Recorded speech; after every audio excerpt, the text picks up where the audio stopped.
सूर्यमुखी किंडरगार्टन गुरगांव के एक घने रिहायशी इलाके में स्थित था, जहां जिंदगी हमेशा भागदौड़ और शोरगुल से भरी रहती थी। सोमवार की सुबह स्कूल के आंगन से बच्चों की चहचहाट हर दिन की तरह गूंज रही थी। यह एक नए हफ्ते की शुरुआत का संकेत था। क्लास टीचर कविता मैडम हाजिरी लेते हुए सुबह की गतिविधियों की तैयारी कर रही थीं। माहौल रोज की तरह चहल पहल भरा था। कुछ भी असामान्य नहीं था।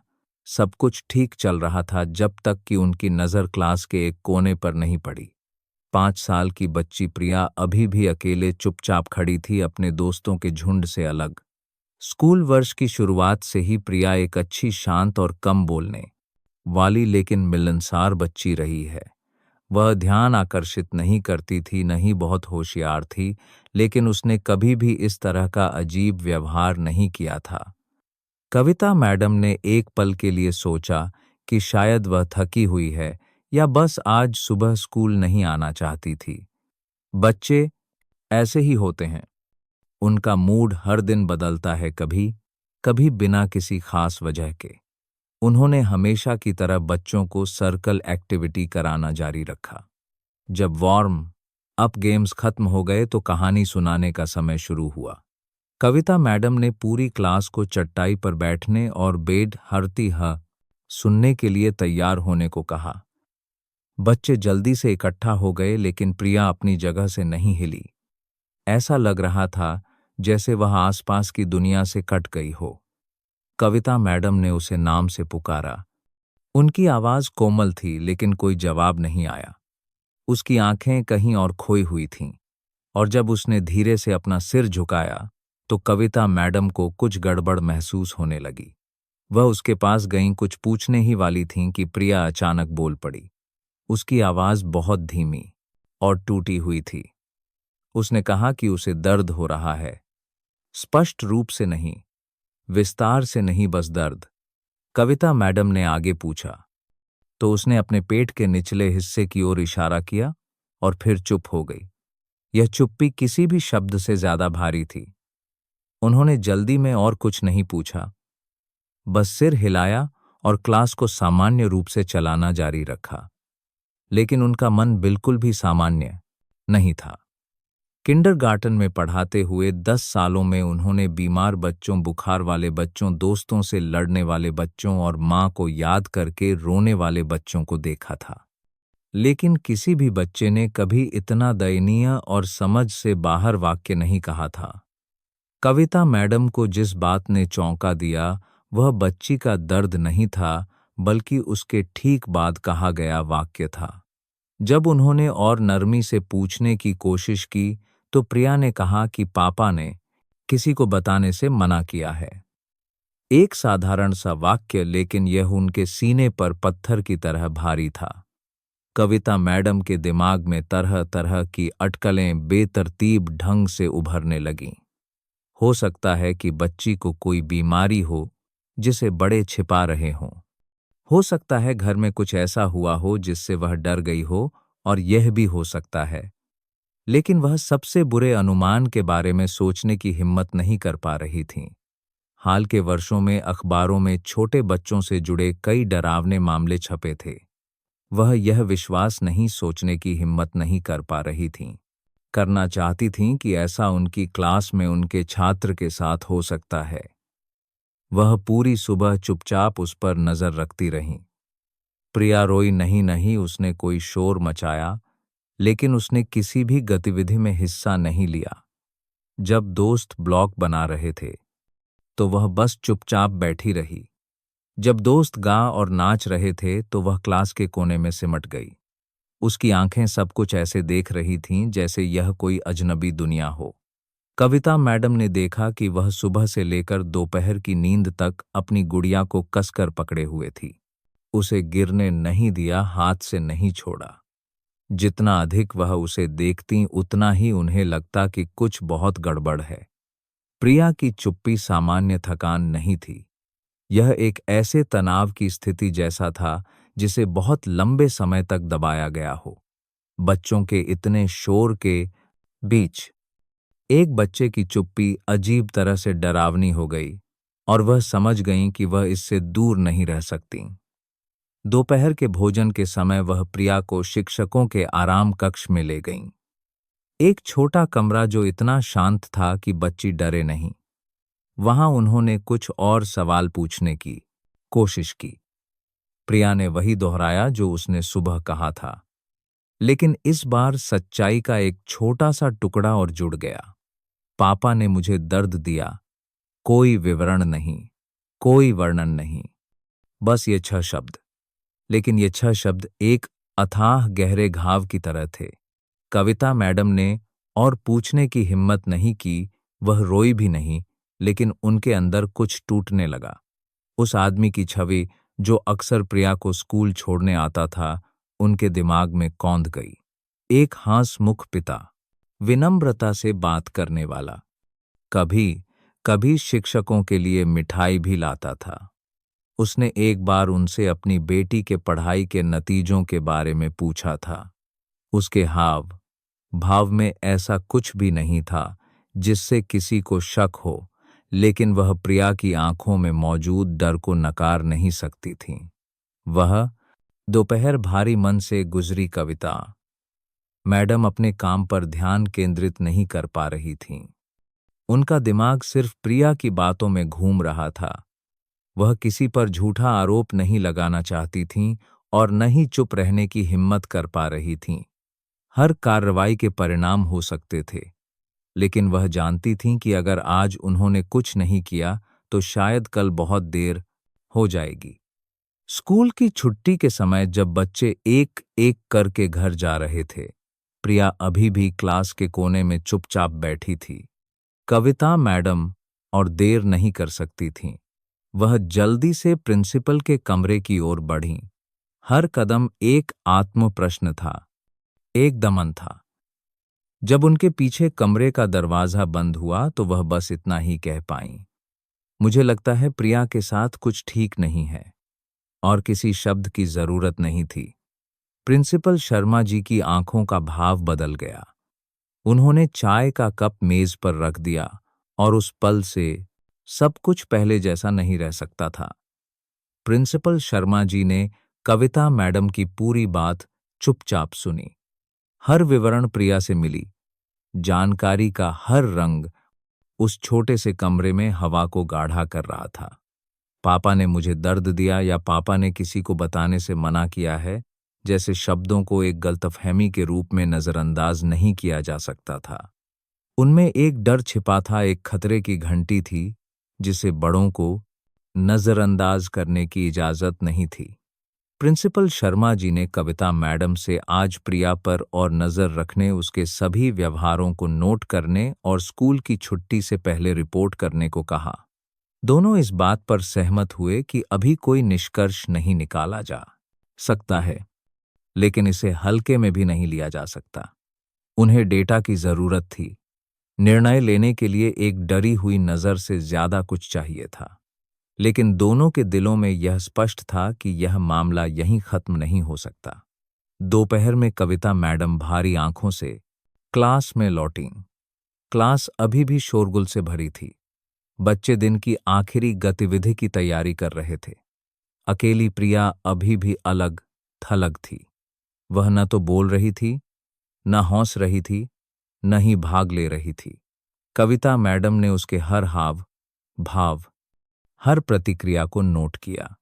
कोई हिंसक व्यवहार नहीं था, कोई चीख नहीं थी, लेकिन प्रिया का खुद में सिमटना स्पष्ट था। उसने हर खेल को मना कर दिया। जब दोस्त हंस बोल रहे थे तो वह चुपचाप बैठी रही। जब ड्राइंग का समय आया तो उसने बस कुछ लकीरें खींची और पेंसिल छोड़ दी। उन्होंने पिछले दिनों को याद करना शुरू कर दिया। प्रिया ने कई बार बिना किसी खास वजह के स्कूल से छुट्टी ली थी। कभी वह देर से स्कूल आती, कभी बिना बैग के आती, कभी खेलते खेलते रोने लगती और वजह नहीं बताती।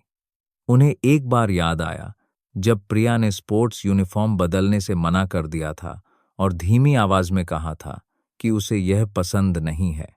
उस समय उन्होंने सोचा था कि वह बस नखरे कर रही है, लेकिन अब ये टुकड़े एक साथ एक डरावने तरीके से जुड़ने लगे थे। प्रिया उन बच्चों की तरह नहीं थी जो कल्पना करते हैं, वह कहानियां नहीं बनाती थी। कविता मैडम ने उसे चुपचाप एक दोस्त की देखभाल करते देखा था। उसे अपना खाना एक बीमार दोस्त को देते देखा था। प्रिया एक ऐसी बच्ची थी जो देखती थी, सुनती थी और राज रखना भी जानती थी। इसलिए जब प्रिया ने कुछ कहा तो उसे बच्चों की बेमतलब की बात नहीं माना जा सकता था। स्कूल की छुट्टी से पहले कविता मैडम ने एक प्रिया दोस्त को देते देखा था। बार फिर उसे ध्यान से देखा। प्रिया क्लास के एक कोने में सिकुड़ी बैठी थी। उसकी आंखें हमेशा खिड़की से बाहर की ओर थीं। उसकी गुड़िया अभी भी उसके हाथों में कसकर पकड़ी हुई थी, जैसे वह उसके और दुनिया के बीच एक ढाल हो। वह नजर थकी हुई या ऊबी हुई नहीं थी। वह एक ऐसे बच्चे की नजर थी जो भागने की कोशिश कर रहा हो। कविता मैडम उस एहसास को नहीं भूल सकती थीं। एक ठंडक जो उनकी रीढ़ की हड्डी में दौड़ गई। जब माता पिता लेने आए तो प्रिया को उसकी दादी घर ले गईं।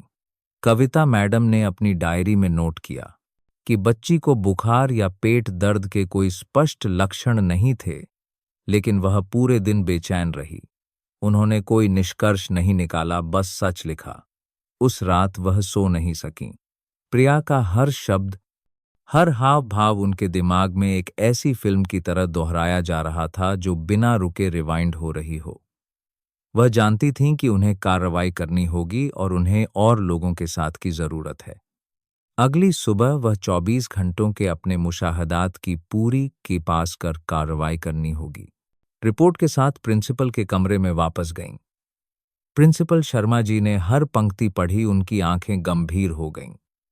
बिना किसी बहाने या हिचकिचाहट के उन्होंने फोन उठाया और शिक्षा विभाग द्वारा अनुशंसित स्कूल मनोवैज्ञानिक डॉ. मेहरा को फोन किया। उन्होंने स्थिति स्पष्ट की और उसी दिन तत्काल बैठक का अनुरोध किया। डॉ. मेहरा को छोटे बच्चों के साथ काम करने का कई वर्षों का अनुभव था। उन्होंने दुर्व्यवहार, उपेक्षा और मानसिक आघात के कई मामले देखे थे। जब वह सूर्यमुखी स्कूल पहुंची तो उन्होंने कोई जल्दबाजी में राय नहीं दी। उन्होंने कोई कदम उठाने से पहले सीधे प्रिया को देखने का सुझाव दिया। प्रिंसिपल शर्मा जी और कविता मैडम दोनों चिंतित होते हुए भी सहमत हो गए। अवलोकन चुपचाप हुआ। डॉ. मेहरा क्लास में एक मेहमान की तरह बैठीं, कुछ बच्चों से बात की और चुपके से नोट्स लिए। 1 घंटे के बाद उन्होंने प्रिंसिपल शर्मा जी और कविता मैडम से अकेले में बात करने का अनुरोध किया। बातचीत जल्दी लेकिन भारी थी। उनके अनुसार प्रिया के लक्षणों को हल्के में नहीं लिया जा सकता था। वह मानसिक आघात के कारण खुद को बंद करने के लक्षण दिखा रही थी। पापा ने मुझे दर्द दिया वाक्य को आकस्मिक नहीं माना जा सकता था। यह एक गलतफहमी हो सकती है, लेकिन यह एक गंभीर खतरे का संकेत भी हो सकता है। डॉ. मेहरा ने तुरंत 2 कदम उठाने का सुझाव दिया। पहला, शारीरिक चोटों की संभावना को खत्म करने के लिए बच्ची को अस्पताल में मेडिकल जांच के लिए ले जाना। दूसरा, परिवार की स्थिति को समझने के लिए उसकी मां राधा से संपर्क करना। इस स्तर पर पिता से बिल्कुल कुछ नहीं कहना। कारण सरल था। अगर वास्तव में कोई समस्या थी तो उसे सबूत मिटाने या बच्ची को प्रभावित करने का समय मिल जाएगा। इस समय सावधानी सबसे जरूरी थी। कविता मैडम ने सुना और उनका दिल बैठ गया। वह जानती थीं कि मामला क्लासरूम के दायरे से बाहर हो गया है। यह अब एक शिक्षक और एक छात्र के बीच की बात नहीं थी, बल्कि एक पूरे परिवार की कहानी थी। यह एक त्रासदी हो सकती है जिस पर कोई विश्वास नहीं करना चाहता, लेकिन वह पीछे नहीं हट सकती थीं। प्रिया के कहने के बाद तो बिल्कुल नहीं। उस दोपहर प्रिंसिपल शर्मा जी ने खुद राधा को फोन किया। वह मां अभी तक नहीं जानती थी कि एक तूफान आने वाला है। इस बीच कविता मैडली ने प्रिया की फाइलें इकट्ठी कीं। वह सब कुछ पैक किया जो जांच और मनोवैज्ञानिक मूल्यांकन में मदद कर सकता था। हर कार्रवाई चुपचाप की जा रही थी, लेकिन उनमें से कोई भी उस भारीपन की भावना से इनकार नहीं कर सकता था जो चारों ओर फैली हुई थी। जब घड़ी में 1 बजा तो 3 महिलाएं प्रिंसिपल के कार्यालय में एक साथ बैठीं। सभी की निगाहें बंद दरवाजे पर थीं।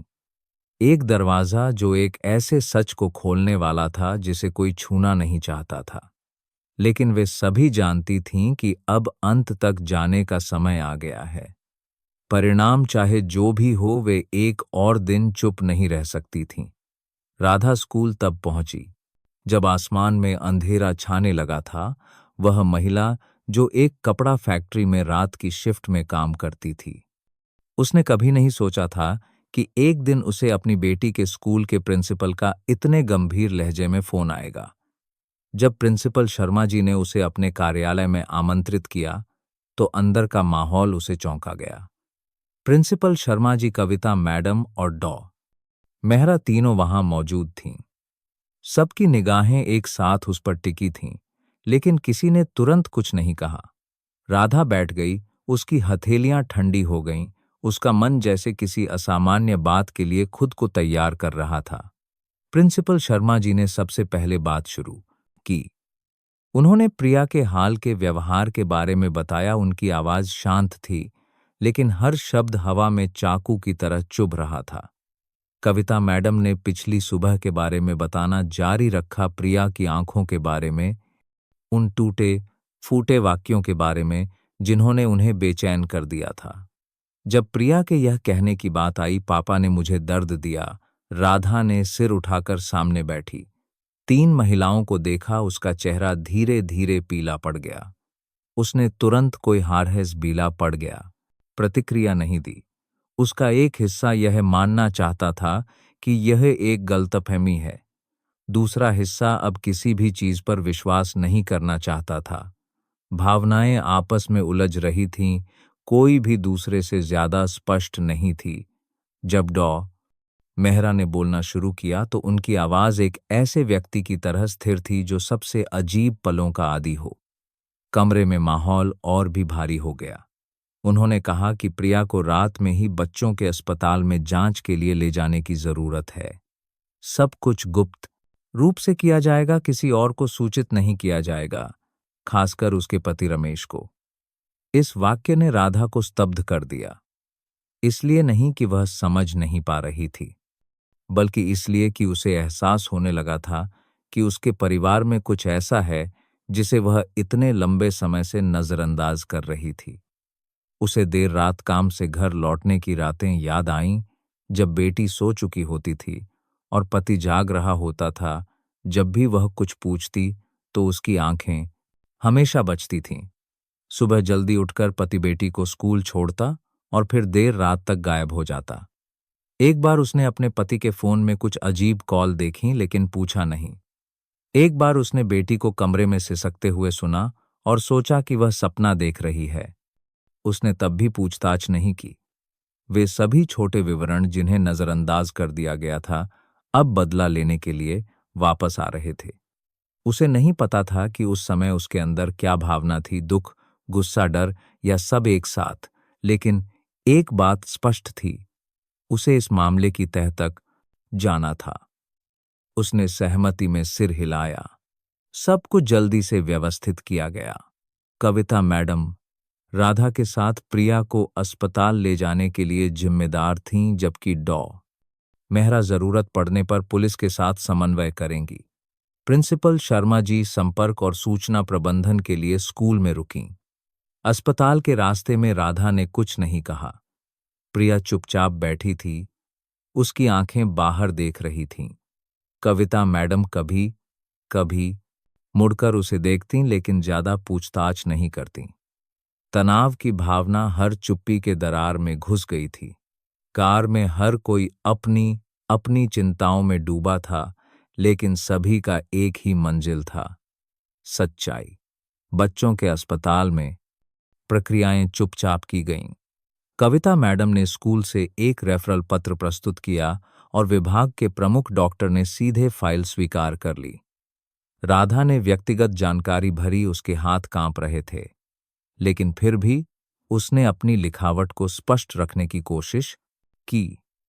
प्रिया को एक अलग जांच कक्ष में ले जाया गया।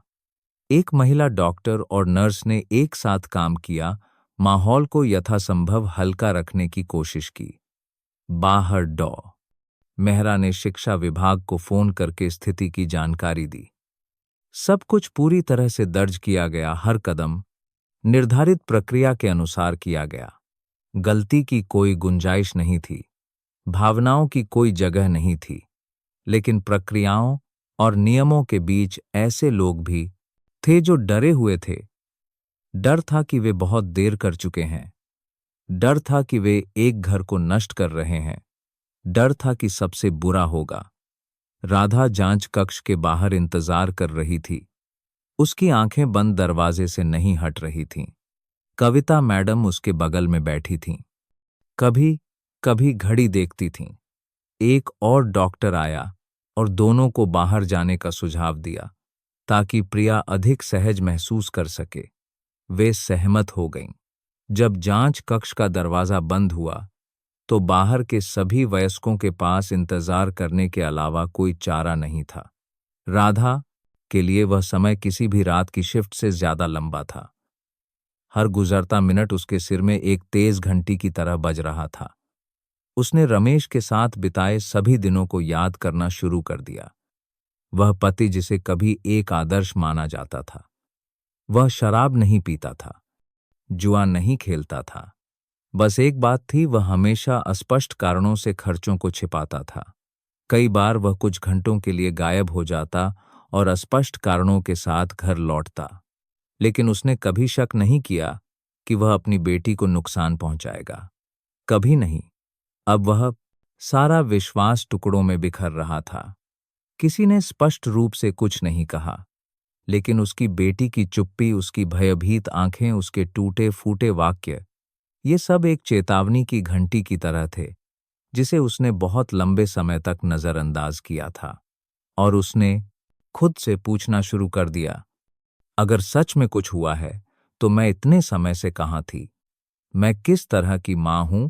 इन सवालों का कोई जवाब नहीं दे सकता था, लेकिन वे उसके सिर में एक दुखद धुन की तरह बजते रहे जिसका कोई अंत नहीं था। जब डॉक्टर बाहर निकली तो उसका चेहरा पेशेवर बना रहा।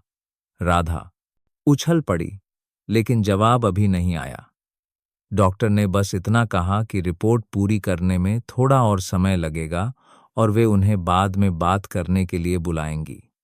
कविता मैडम ने अपना हाथ कस लिया, लेकिन चुप रहीं। डॉक मेहरा दूर से आईं और एक पुष्टि के रूप में धीरे से सिर हिलाया कि हर कोई सही दिशा में काम कर रहा है। इस समय शहर के दूसरे कोने में रमेश को अभी तक कुछ नहीं पता था। वह आदमी एक छोटे से किराए के कमरे में बैठा एक टीवी कार्यक्रम देख रहा था, ध्यान केंद्रित नहीं कर पा रहा था। उसे अभी तक नहीं पता था कि उसका फोन बजने वाला है और जब वह फोन उठाएगा तो उसकी जिंदगी पहले जैसी नहीं रहेगी। और अस्पताल में जांच कक्ष का दरवाजा अभी भी बंद था और राधा, कविता मैडम, डॉ मेहरा, तीन अलग अलग भूमिकाओं वाली तीन महिलाएं एक ऐसे निष्कर्ष का इंतजार कर रही थीं जो एक बच्चे के भविष्य का फैसला कर सकता था। रमेश का फोन रात के करीब 10:00 बजे बजा। स्क्रीन पर कविता मैडम का नाम दिख रहा था। वह एक पल के लिए चौंक गया। एक ऐसे व्यक्ति का असामान्य समय पर फोन, जो कभी भी दफ्तर के समय के बाहर संपर्क नहीं करता था। एक अस्पष्ट लेकिन ठंडा पूर्वाभास उसके मन में घुस गया। उसने फोन उठाया। कविता मैडम की आवाज स्थिर और कठोर थी। उन्होंने उसे रात में ही बच्चों के अस्पताल आने के लिए कहा। प्रिया की जांच हो रही थी, जब वह वहां पहुंचेगा तो सब कुछ समझाया जाएगा। बिना कुछ और पूछे उसने फोन काट दिया। बेचैनी की भावना बढ़ने लगी। उसके सिर में उलझे हुए विचारों ने उसके दिल में एक धीमे चाकू की तरह घूमना शुरू कर दिया। वह चुपचाप घर से निकला, पीछे मुड़कर नहीं देखा। उसे नहीं पता था कि ये कदम उसे एक ऐसे पल के करीब ले जा रहे थे जो उसकी पूरी जिंदगी बदल सकता था। आधी रात के करीब अस्पताल अभी भी रोशन था। चिकित्सा कर्मचारियों के तेज कदमों से शांत था। जब रमेश वहां पहुंचा तो उसने कविता मैडम और डॉ मेहरा को गलियारे के पास खड़े देखा वह रुक गया। दोनों महिलाओं के चेहरे पर तनाव था। उसकी पत्नी कहीं नहीं थी, नहीं उसकी बेटी, केवल दो पुलिस अधिकारी दूर गलियारे के एक कोने में प्रिंसिपल शर्मा जी से बात कर रहे थे। उस दृश्य ने उसे स्तब्ध कर दिया।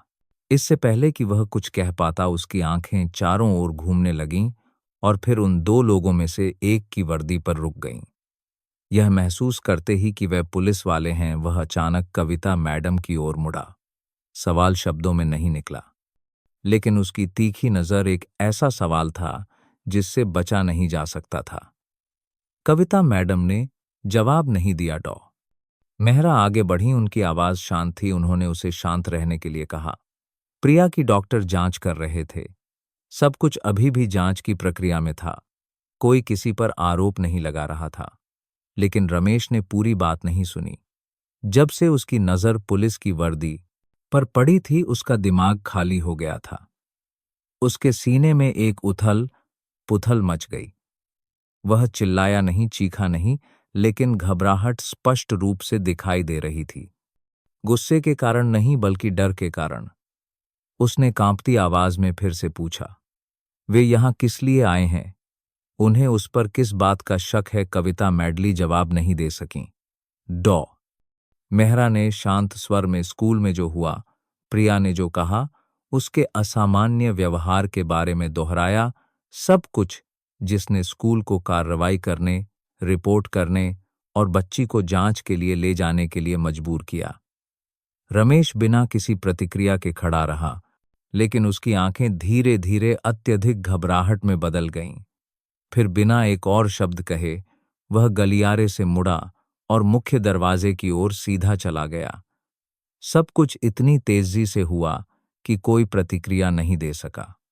जब कविता मैडम ने उसे पुकारा तो वह नहीं रुका। जब मेहरा चिल्लाईं तो वह गलियारे से बाहर निकल चुका था। दो पुलिस अधिकारियों ने तुरंत प्रतिक्रिया दी। एक उसके पीछे भागा, दूसरे ने वॉकी टॉकी पर फोन किया। खाली रास्तों पर कदमों की आवाज गूंज रही थी। अनाउंसमेंट सिस्टम से आपातकालीन कॉल की आवाज तनावपूर्ण माहौल में गूंज रही थी। कविता मैडम को अपनी आंखों पर विश्वास नहीं हो रहा था। रमेश भाग गया। उसके दिमाग में सभी सिद्धांत चाकू की तरह चमक उठे। अगर उसने कुछ गलत नहीं किया तो वह क्यों भागा? अगर वह सिर्फ एक सामान्य पिता था तो वह इतना क्यों डरा हुआ था? एक विचार तीखेपन से उभरा, वह कुछ छिपा रहा है। शायद प्रिया से संबंधित नहीं, लेकिन निश्चित रूप से कुछ ऐसा है जिसे वह उजागर नहीं करना चाहता। जांच कक्ष के अंदर अंजलि ने अभी प्रिया की जांच पूरी की थी। राधा अपनी बेटी को गले लगाए हुए थी। उसके आंसू लगातार बह रहे थे। प्रिया ने कुछ और नहीं कहा, बस चुप रही और अपने छोटे से खिलौने को कसकर पकड़े रही। अंजलि ने राधा को अकेले में बात करने के लिए बाहर आने को कहा। कविता मैडम और मेहरा को भी अंदर बुलाया गया। किसी ने कुछ नहीं कहा, बस तीन महिलाओं की आंखें बिना शब्दों के खालीपन के बीच मिलीं। अंजलि ने एक चिकित्सा निष्कर्ष के साथ बात शुरू की। प्रिया में यौन शोषण के कोई संकेत नहीं थे, लेकिन उसे एक गंभीर, लंबे समय से चले आ रहे मूत्र पथ के संक्रमण यूटीआई की स्थिति थी, जो बैठने या पेशाब करते समय दर्द का कारण बन सकता था। यह छोटे बच्चों में एक आम स्थिति है अगर उन्हें ठीक से साफ नहीं किया जाता है या वे बहुत देर तक पेशाब रोकते हैं। यह बीमारी पहचानी नहीं जा सकती क्योंकि बच्ची कहने से डरती है या अपनी भावनाओं को व्यक्त करना नहीं जानती है। लेकिन फिर भी इस पर कड़ी नजर रखने की जरूरत है। कमरे में कुछ देर सन्नाटा छाया रहा। राधा ने अपना चेहरा नीचे कर लिया। उसके आंसू बेकाबू होकर बह निकले। एक हिस्सा राहत का था, दूसरा हिस्सा अपराधबोध की भावना से फटा जा रहा था। एक मां होकर यह न जानना कि उसकी बेटी पिछले कुछ हफ्तों से कितने दर्द से गुजर रही है, उसके पास कोई बहाना नहीं था। अंजलि ने आगे कहा कि हो सकता है कि बच्ची के अपने पिता के बारे में शब्द एक गलतफहमी हो, एक दर्दनाक अनुभव से एक अनुमान जिसे वह समझा नहीं सकती थी। लेकिन रमेश का पुलिस को देखकर अस्पताल से भागने की हरकत ने एक और सवाल खड़ा कर दिया। एक व्यक्ति जिसके पास छिपाने के लिए कुछ नहीं है, वह ऐसा नहीं करेगा। और यही वह बात थी जिसने सब कुछ और जटिल बना दिया।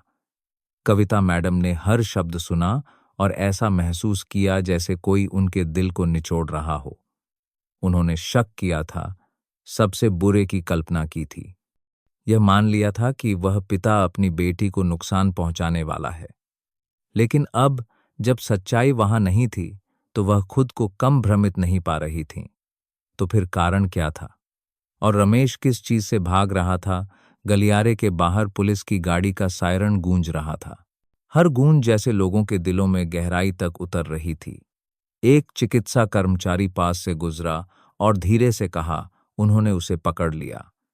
लेकिन कमरे में किसी ने कुछ नहीं कहा।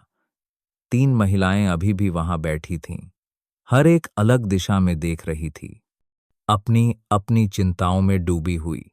कोई नहीं जानता था कि आगे क्या होगा, लेकिन हर कोई समझ गया था, एक दरवाजा खुल गया है और अंदर जो कुछ भी हो, उन्हें उसका सामना करना होगा। रिहायशी इलाके से बाहर जाने वाली सड़क पर पुलिस की गाड़ी का सायरन लगातार बज रहा था। रमेश अपनी पुरानी मोटरसाइकिल को और भी तेज गति से चला रहा था। हवा उसके चेहरे पर थपेड़े मार रही थी, लेकिन उसका दिमाग शांत नहीं हो रहा था। हर मोड़, हर गुजरती स्ट्रीट लाइट उसके दिल को और भी बेचैन कर रही थी। उसे नहीं पता था कि वह किस चीज के लिए भाग रहा है, प्रिया के लिए नहीं, दोषी ठहराए जाने के डर से नहीं, बल्कि एक और डर के लिए, एक पुराना खामोश डर जो उसे कई महीनों से सता रहा था। उसके सामने पा था, दिमाग में सब कुछ उलझा हुआ था। आज से कई महीने पहले जमा हुए कर्ज, पैसे मांगने वाले फोन कॉल, फोन बंद करके पत्नी और बच्चों से झूठ बोलकर, संपत्ति के कागजात गिरवी रखकर, छोटी मोटी संपत्ति बेचकर लेनदारों से बचना। यह सब सिर्फ एक सभ्य बाहरी रूप बनाए रखने के लिए, परिवार में एक आदमी की इज्जत बनाए रखने के लिए। उसने कभी अपनी पत्नी को नहीं बताया, न ही किसी से बात की और न ही अपनी बेटी की आंखों में सीधे देखने की हिम्मत की कि उसका पिता असहाय है, धीरे धीरे टूट रहा है। उन्हीं संघर्षपूर्ण दिनों में प्रिया ने दर्द की शिकायत करना शुरू कर दिया। पहले बैठने में असुविधा की शिकायत, फिर पेशाब करते समय मुंह बनाना। उसने सोचा कि उसे हल्की जलन या एलर्जी है। उसने मलहम खरीदा, पत्तियां ली, धोने के लिए पानी उबाला, लेकिन उसे डॉक्टर के पास नहीं ले गया। उसने बच्ची से कहा, मां को मत बताना क्योंकि वह रात की शिफ्ट में है, वह थक गई है। वह सच्चाई छिपाकर पूरे परिवार के लिए शांति बनाए रखना चाहता था, लेकिन अब वह छिपाव उसे अंदर से खा रहा था। मोटरसाइकिल अचानक रुक गई जब पेट्रोल टैंक लगभग खाली होने का संकेत दे रहा था। उसने रियर व्यू मिरर में देखा, पुलिस की गाड़ी की लाइटें ठीक पीछे थीं। पीछे हटने का कोई रास्ता नहीं था। आगे एक तिराहा था, फिर एक चेक पॉइंट जो रोशन था। उसने तेजी से मोड़ लिया। मोटरसाइकिल थोड़ी फिसल गई, लड़खड़ाई, लेकिन उसने फिर भी उसे संभालने की कोशिश की। कुछ 100 मीटर और चलने के बाद सामने से एक और गश्ती गाड़ी आई जिसने रास्ता रोक दिया। उसे रुकना पड़ा। उस समय उसके दिमाग में केवल एक ही विचार था। अंत पुलिस स्टेशन में रमेश पूछताछ कक्ष में बैठा था। अब घबराहट नहीं, केवल थकान थी। छत पर लगी फ्लोरोसेंट लाइट इतनी तेज नहीं थी कि उसके मूड को स्पष्ट रूप से रोशन कर सके, लेकिन यह उसे नग्न महसूस कराने के लिए काफी थी। एक युवा पुलिस अधिकारी अंदर आया, सामने बैठा और धीरे धीरे एक एक सवाल पूछा। कोई दोषारोपण भरी नजर नहीं थी, कोई आरोप नहीं था, बस ऐसे सवाल थे जिनके जवाब चाहिए थे। जब भागने का कारण पूछा गया तो रमेश ने धीरे धीरे रुक रुक कर जवाब दिया। वह इसलिए नहीं भागा कि उसे अपनी बेटी को नुकसान पहुंचाने का आरोप लगने का डर था, बल्कि इसलिए कि उसने सोचा कि पुलिस कर्ज के मामले में आई है। उसने सच कहा, उसने बिना कागजात के कर्जों के बारे में बताया, कर्ज चुकाने में देरी के बारे में, लेनदारों से बचने के लिए अतिरिक्त काम करने का नाटक करने की शामों के बारे में, पत्नी और बच्चों के साथ खाना खाते समय दिल पर पत्थर जैसा बोझ होने के बारे में। उसने कहा कि उसका अपनी बेटी के साथ कुछ भी गलत करने का कोई इरादा नहीं था। बस जब उसने दर्द की शिकायत की तो उसने इसे हल्के में लिया। उसे नहीं पता था कि बात इतनी बढ़ जाएगी। पुलिस अधिकारी चुपचाप लिखता रहा। जब रमेश ने बोलना बंद किया तो अधिकारी ने सिर उठाया। उसकी नजरें तीखी नहीं थीं। उसने बस शांति से कहा कि भागने की हरकत ने मामले को और गंभीर बना दिया है। रमेश ने सिर हिलाया। वह जानता था कि उसके पास कोई बहाना नहीं है। वह बस अपनी बेटी से मिलने, अपनी पत्नी को समझाने, माफी मांगने की उम्मीद कर रहा था, चाहे कितनी भी देर क्यों न हो जाए। अस्पताल में राधा गलियारे के पास एक लंबी बेंच पर बैठी थी। उसका सिर झुका हुआ था, उसकी आंखें सूखी थीं और एक भी आंसू नहीं गिरा। कविता मैडम और डॉ मेहरा पास में खड़ी थीं। किसी ने एक शब्द नहीं कहा। प्रिया को दवा दी गई थी, वह कमरे में आराम कर रही थी। उसकी बेटी की नियमित सांसें ही एकमात्र ऐसी चीज थीं जिससे उसे लगा कि उसने पूरी तरह से दिशा नहीं खोई है। उसे अपनी बेटी की आंखें याद आईं, उसके टूटे फूटे शब्द याद आए, आखिरी बार जब प्रिया ने पेट दर्द के कारण देर से स्कूल जाने की अनुमति मांगी थी। उस समय उसने सोचा था कि वह नाटक कर रही है। अब हर याद उसके दिल में एक घाव की तरह थी। एक मां होकर यह न जानना कि उसकी बेटी दर्द में है, एक पत्नी होकर यह न जानना कि उसका पति कर्ज में डूबा है। उसने सोचा था कि उसने बहुत कुछ सहा है, लेकिन शायद उसने कभी भी वह नहीं सहा जो उसे सहना चाहिए था। कविता मैडली वहां खड़ी थीं, उनका मन भी बेचैन था। जब से यह घटना शुरू हुई थी, उन्हें एक पल की भी राहत नहीं मिली थी।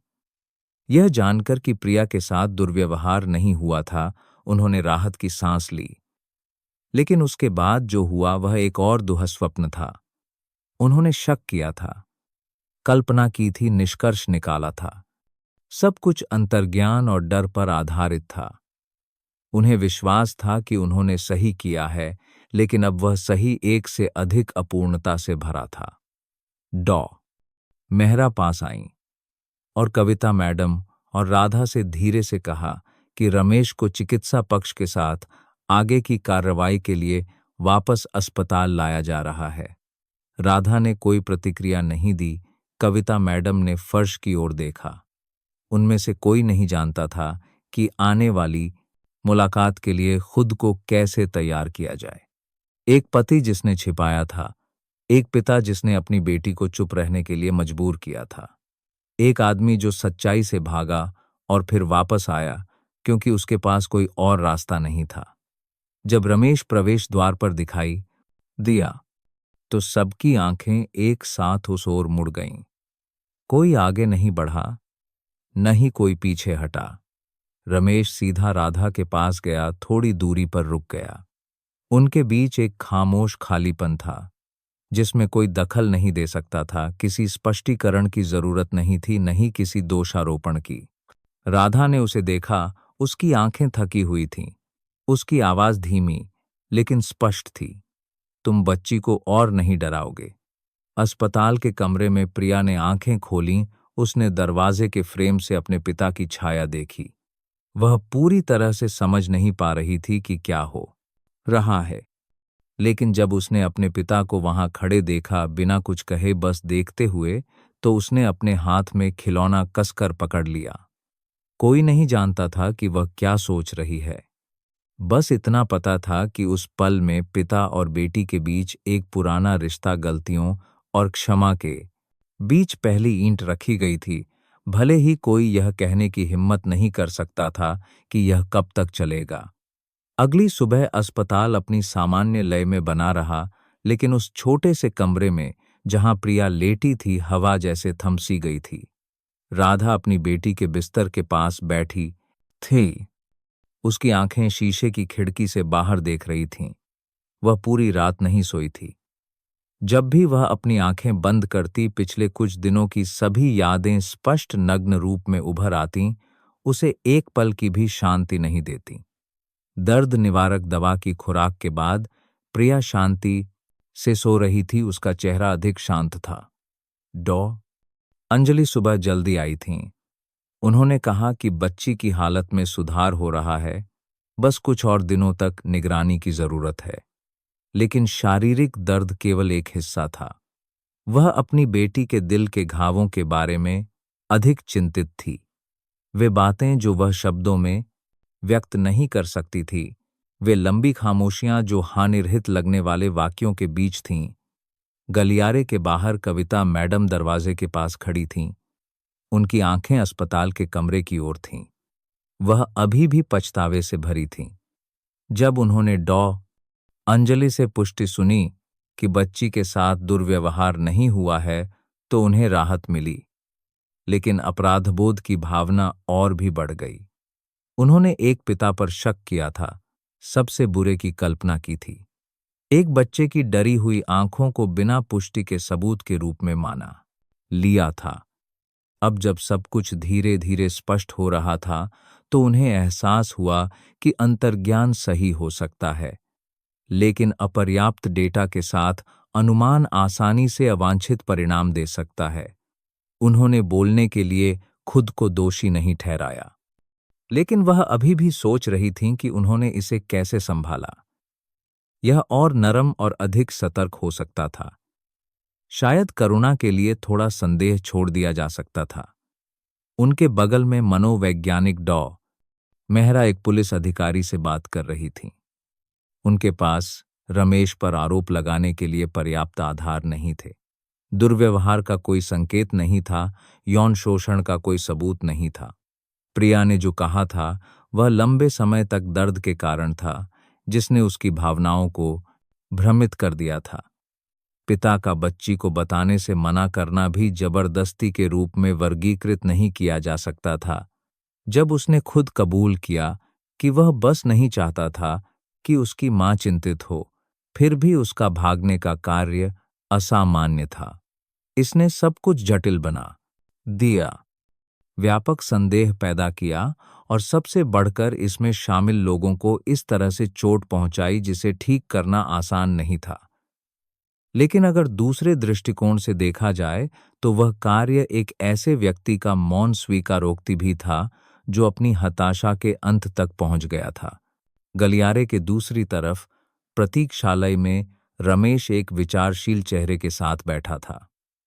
पुलिस और डॉक्टरों के साथ एक तनावपूर्ण बैठक के बाद उसे अस्पताल में रहने की अनुमति दी गई थी, लेकिन वह अपनी बेटी से उसकी मां की सहमति के बिना संपर्क नहीं कर सकता था। उसने कोई आपत्ति नहीं की, बस सिर हिलाया और चुप रहा। कई महीनों में पहली बार उसने अपनी नग्न सच्चाई का सामना किया।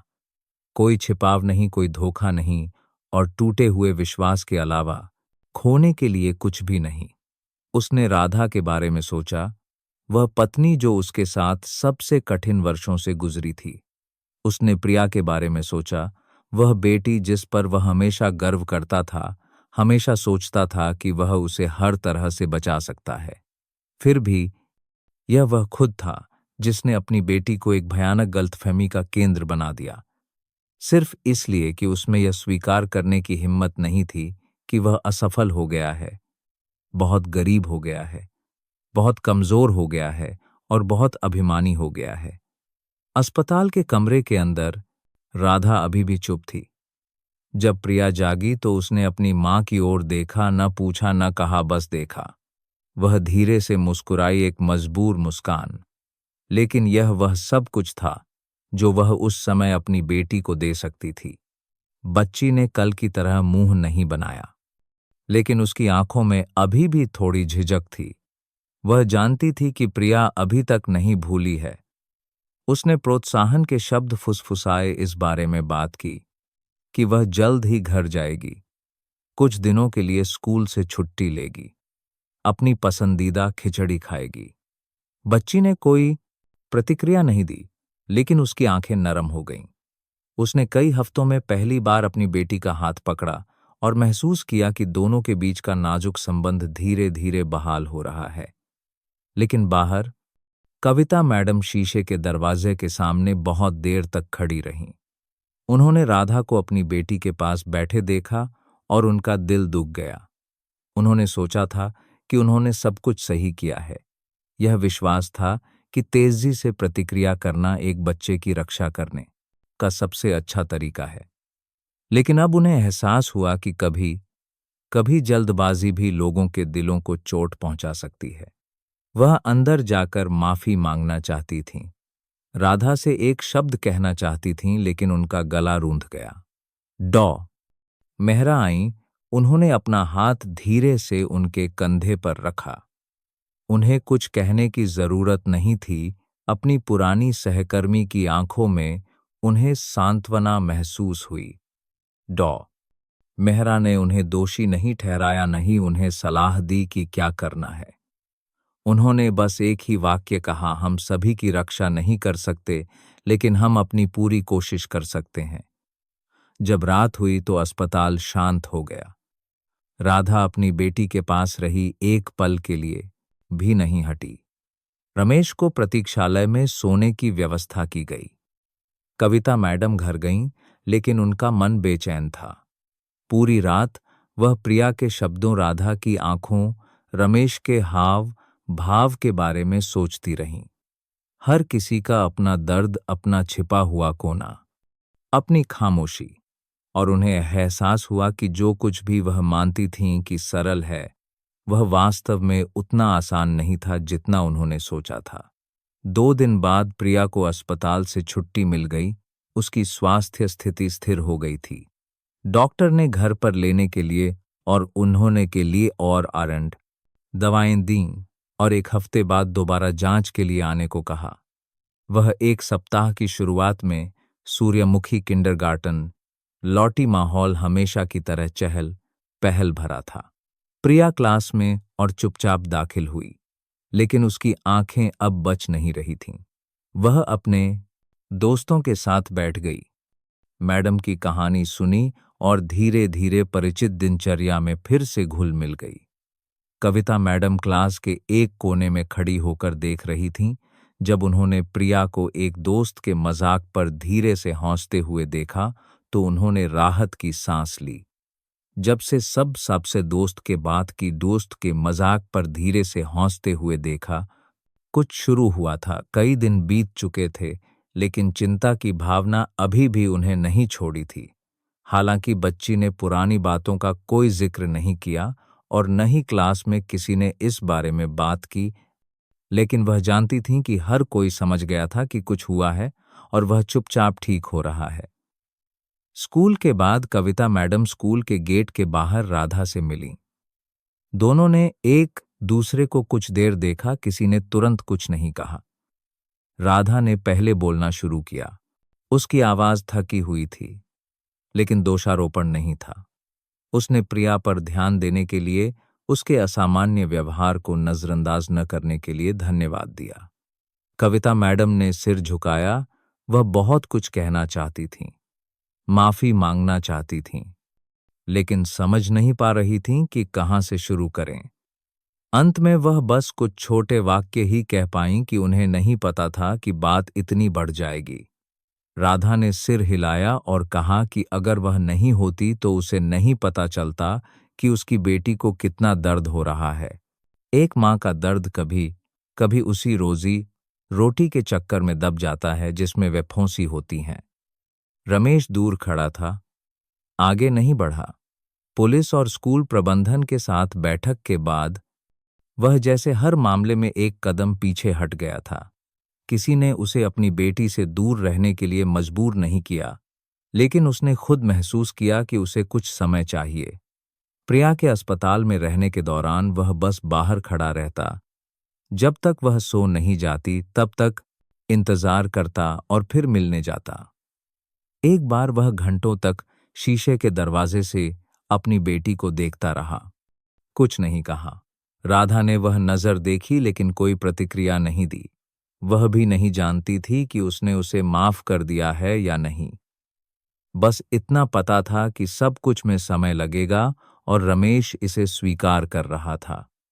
सूर्यमुखी स्कूल के प्रबंधन ने सप्ताहांत में एक प्रतिक्रिया नहीं दी।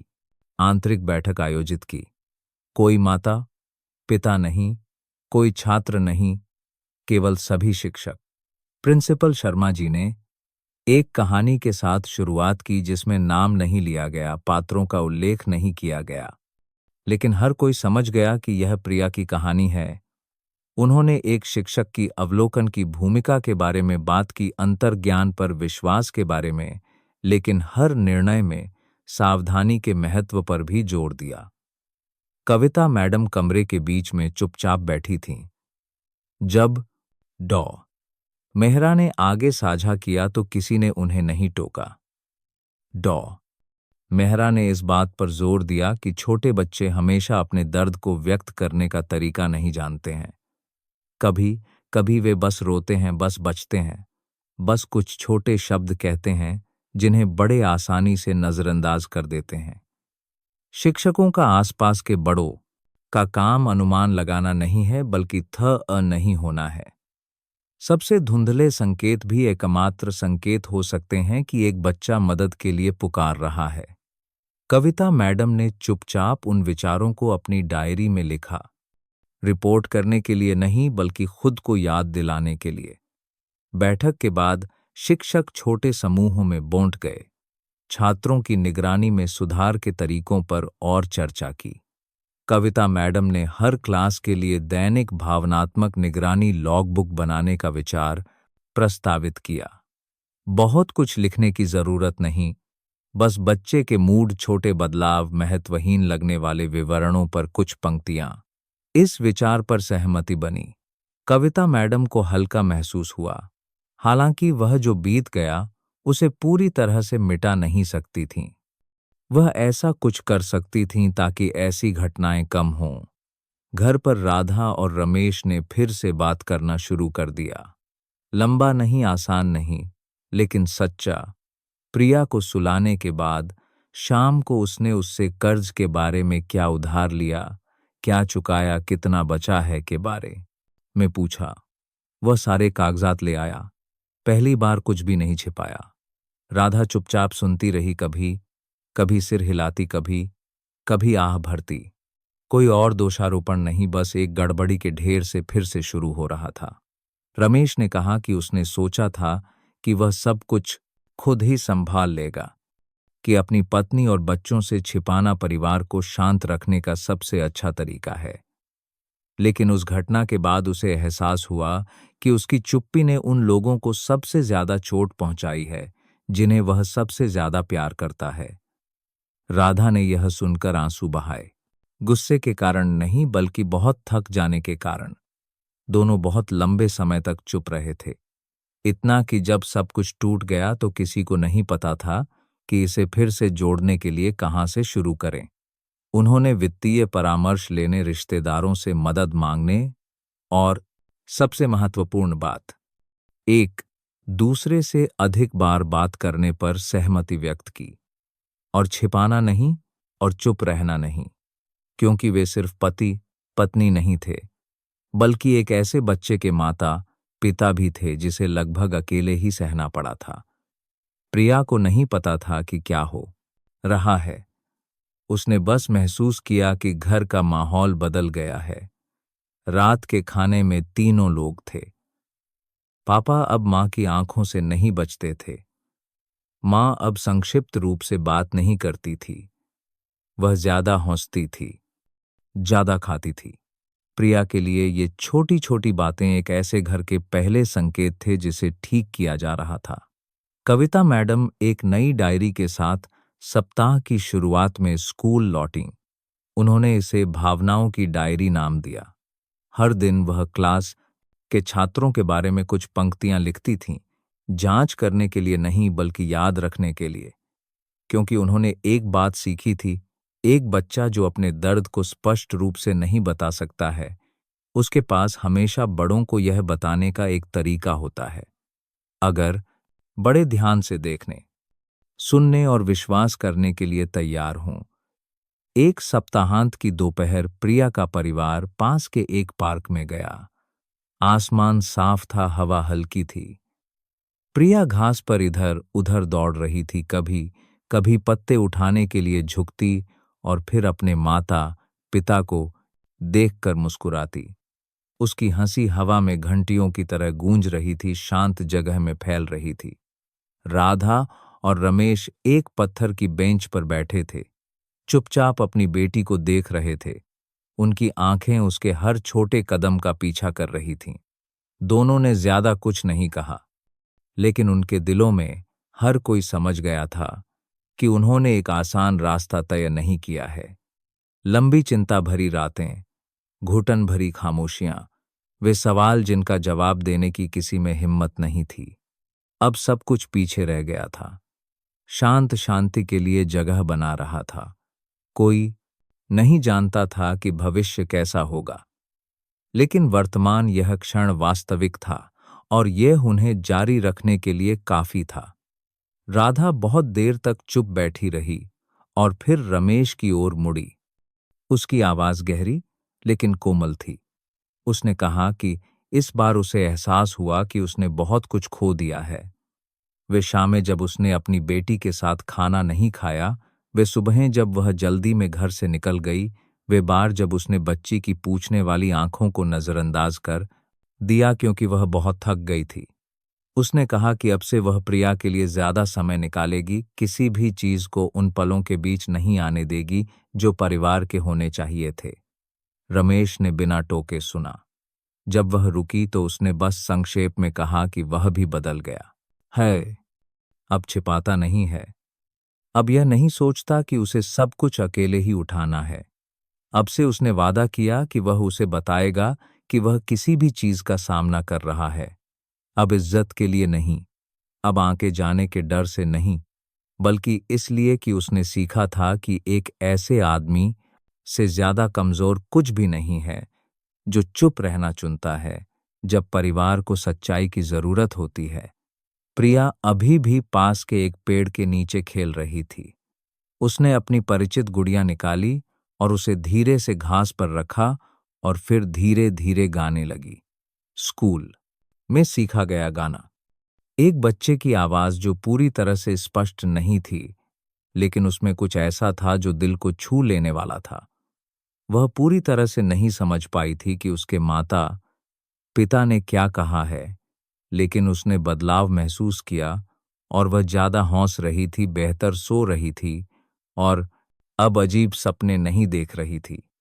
सूर्यमुखी किंडरगार्टन में कविता मैडम अभी भी भावनाओं की डायरी बनाए हुए थीं। हर दिन वह हर बच्चे के लिए कुछ पंक्तियां लिखती थीं। लंबी नहीं, विस्तृत नहीं, कभी कभी बस हीरा आज सामान्य से ज्यादा दुखी है, या सूरज ने अपना पूरा खाना नहीं खाया।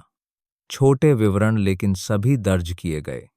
अगर उनमें से कोई एक भी असामान्य बात का संकेत होता तो वह उसे नजरअंदाज नहीं करती।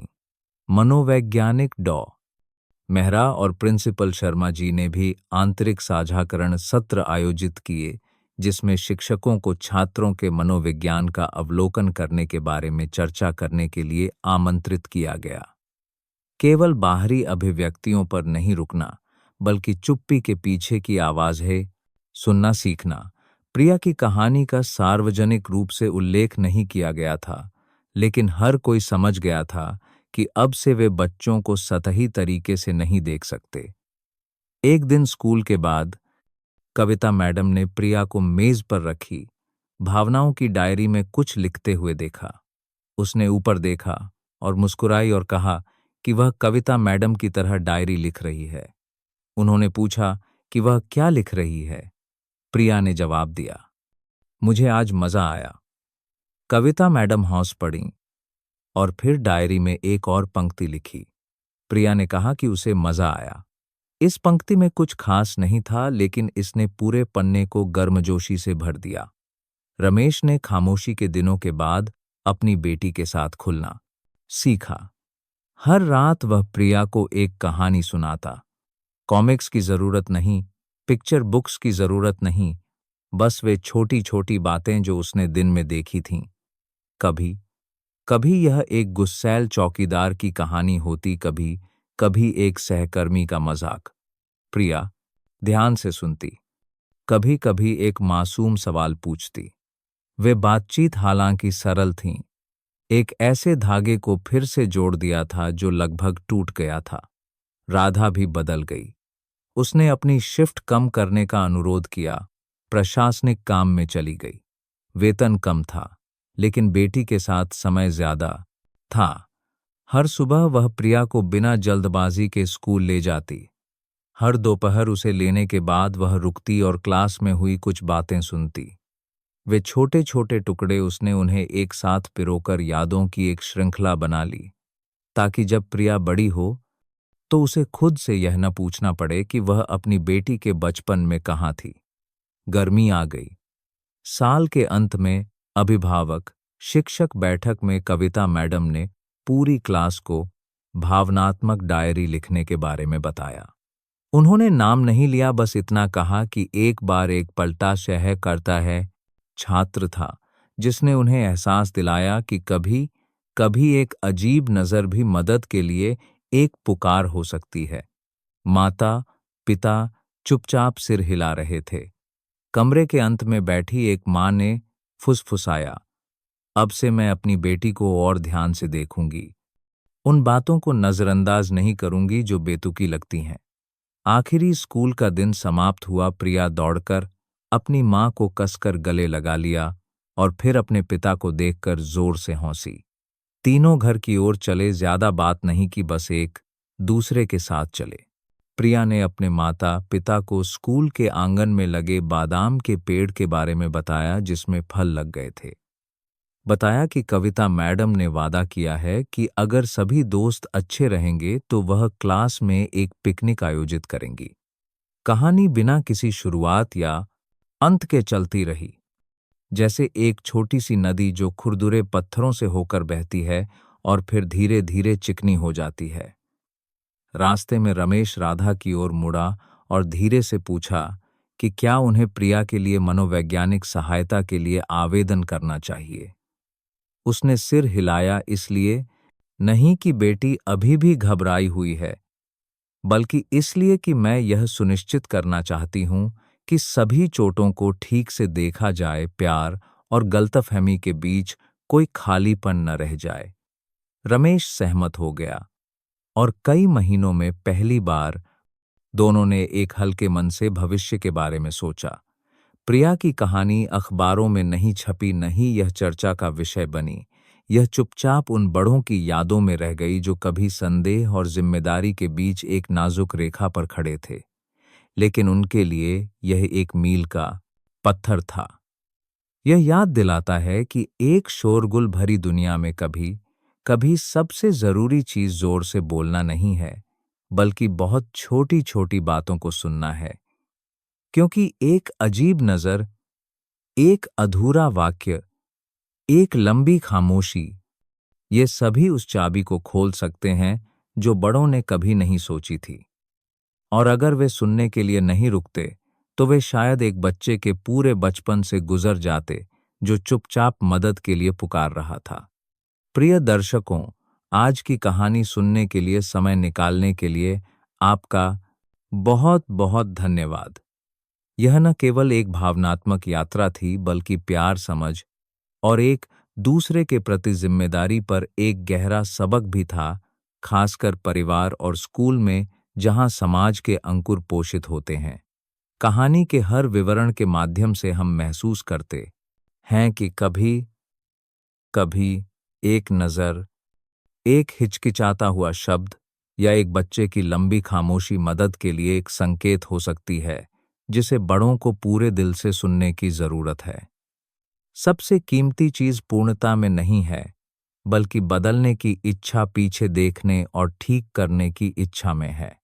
अगर हम पर्याप्त परवाह करते हैं, पर्याप्त शांत होकर उन चीजों को गहराई से देखते हैं जो छोटी लगती हैं, तो शायद कम मुंह घाव होंगे जो जीवन भर चलते हैं।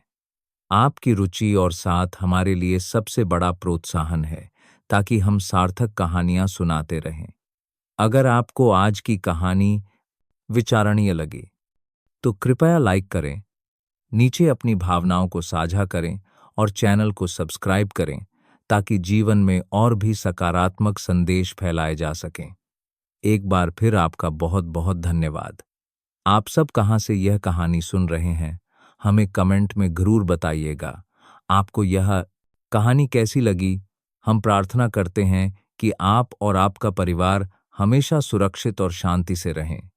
अगर आपके पास भी कोई ऐसी ही दिलचस्प कहानी है, तो उसे हमारे साथ साझा करने में संकोच न करें। हमें आपकी कहानियां सुनना अच्छा लगेगा।